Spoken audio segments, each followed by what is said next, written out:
সম্মানিত শহীদ, আমি এখন অবস্থান করছি যশোর বিজ্ঞান ও প্রযুক্তি বিশ্ববিদ্যালয়। এটা আমার জীবনের প্রথম পদার্পণ।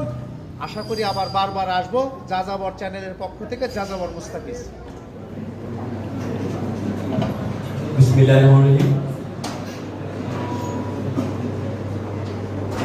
আমি মোহাম্মদ জামাল উদ্দিন, চট্টগ্রাম প্রকৌশল প্রযুক্তি বিশ্ববিদ্যালয়ে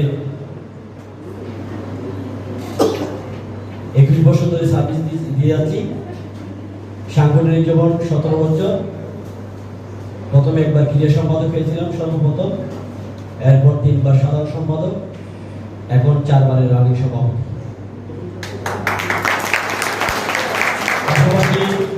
বর্তমান আন্তঃবিশ্ববিদ্যালয় কর্মচারী ফেডারেশনের 2021 সাল থেকে সংযুক্ত হয়েছি।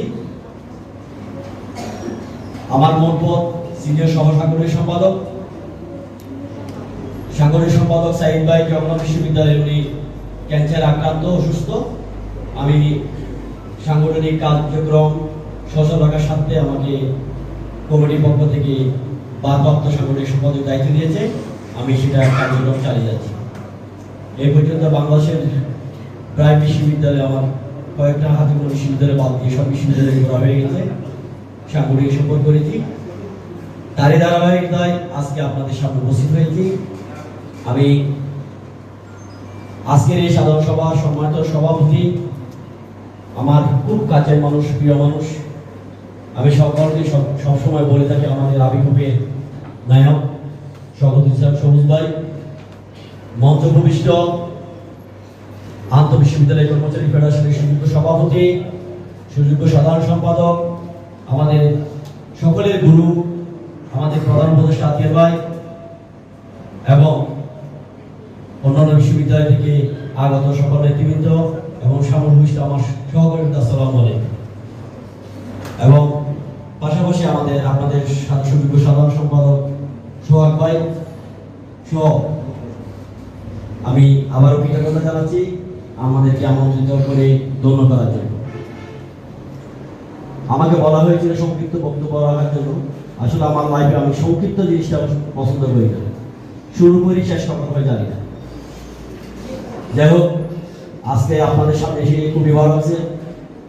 আপনাদের পূর্ববর্তী বক্তা বলে গেছেন আপনাদের সাংগঠনিক দক্ষতা এবং ইউনিটি, সেটা আমারও একই বক্তব্য। আপনাদের যে চলমান 4 দিনের আন্দোলন আমরা ফেসবুকে লাইভ দিয়েছি, আপনাদের আন্দোলনের উৎসাহ উদ্দীপনা নিয়ে আমরাও 2 দিন কর্মবিরতি পালন করেছিলাম আমাদের ইন্টারনাল নীতিমালা নিয়ে। যাই হোক, বাংলাদেশের এক প্রান্ত থেকে চট্টগ্রাম মৌলপুর হবে, আসলে আমরা রাঙ্গামাটি কাপ্তারের কাছাকাছি। বাংলাদেশের আরেক প্রান্তে যশোর আপনাদের এখানে আপনাদেরকে বলার কিছু নাই। আমরা যা বলতে পারছি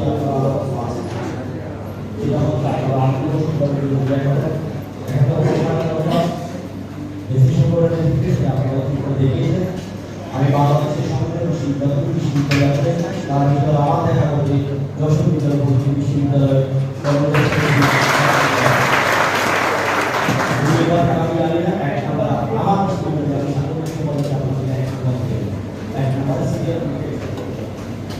যাই হোক, আপনারা জানেন বাংলাদেশ আন্তঃবিশ্ববিদ্যালয় কর্মচারী ফেডারেশনের নেতৃত্বে ইতিমধ্যে আমরা নবম ব্যাচের জন্য মানববন্ধন করেছি। ঢাকা প্রেসক্লাবের সামনে নিজস্ব বিশ্ববিদ্যালয়ে এবং অভিন্ন নীতিমালা নিয়ে প্রতিহত করার জন্য আমরা আন্দোলন সংগ্রাম করেছি। আপনারা জানেন আমাদের বিশ্ববিদ্যালয়ের ভাইস চ্যান্সেলর আনোয়ার স্যারের সাথে আমরা ঢাকা বিশ্ববিদ্যালয়ের মাস্টার দেখা করেছিলাম। ওনার পরামর্শে আমরা অনেক দূরে গিয়েছিলাম।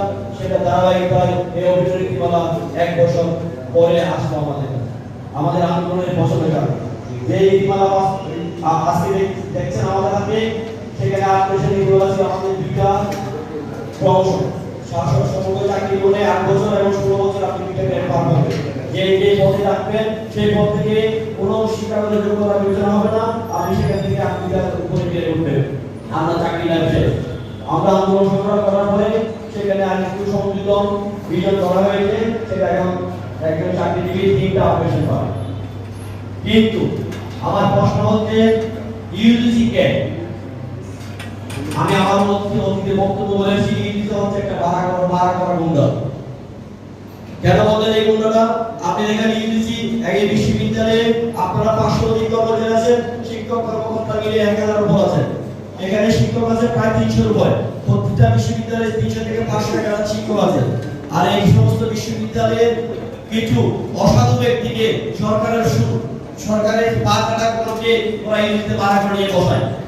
ওরাই আমাদেরকে পরিচালনা করবে। আমি মনে করি আমি সেই জন্য বলি ইউজিসির কর্মকর্তারা ইউজিসি শিক্ষক ওরা ইউজিসি আমাদের বিশ্ববিদ্যালয় বিভিন্ন বিশ্ববিদ্যালয়কে ভাড়া করা ভুল। তাদের কথা এই বিশ্ববিদ্যালয়ের পরিচালনা হতে পারে না, তাদের কথায় নীতিমালা পরিবর্তন হতে পারে না। আমার বিশ্ববিদ্যালয় 1968 সাল থেকে আমার বিশ্ববিদ্যালয়ে একটা নীতিমালার মাধ্যমে অর্থকরণের মাধ্যমে আমার বিশ্ববিদ্যালয়ে পরিচালনা হয়ে যাচ্ছে। এখন যদি একটা অভিন্ন নীতিমালা চলে আসে, আমার মোশাররফ ভাই বলে গেছেন আমাদের এই নীতিমালাটা যদি আমাদের চলমান যে নীতিমালা সেই নীতিমালা থেকে যদি কোনো অংশ কম হয় সেটা আমরা মানবো না। তাহলে আমরা কি করবো? অবশ্যই আন্দোলন করতে হবে। সেই আন্দোলনের রূপরেখা আমরা ইতিমধ্যে গত পরশুদিন আমাদের ফেডারেশনের জুম মিটিং এ সিদ্ধান্ত নিয়েছি। আজকে হয়তো আপনাদের মাঝে থেকে এখান থেকে ঘোষণা হবে। আমাদের ইনশাআল্লাহ শিক্ষকরা যেভাবে কর্মবিরতি পালন করছে, আমরা হয়তো আগামী সপ্তাহ থেকে আমরা কর্মবিরতি যাব সকল পাবলিক বিশ্ববিদ্যালয়ে। অনেকেই বলে আমরা ফেডারেশনে দুর্বল, আমরা দুর্বল না।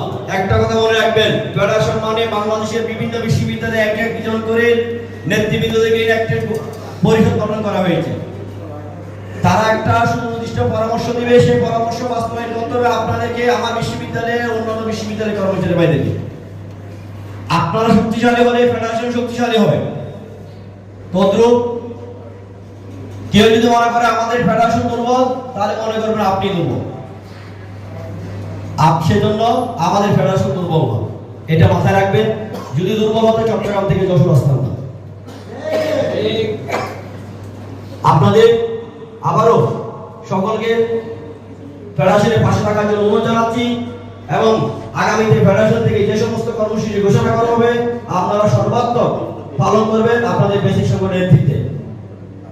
যাই হোক, অনেক কথা বলা ছিল। পরিশেষে সকলের সুস্বাস্থ্য ও দীর্ঘায়ু কামনা করে আমার বক্তব্য শেষ করছি। জয় বাংলা, জয় বঙ্গবন্ধু।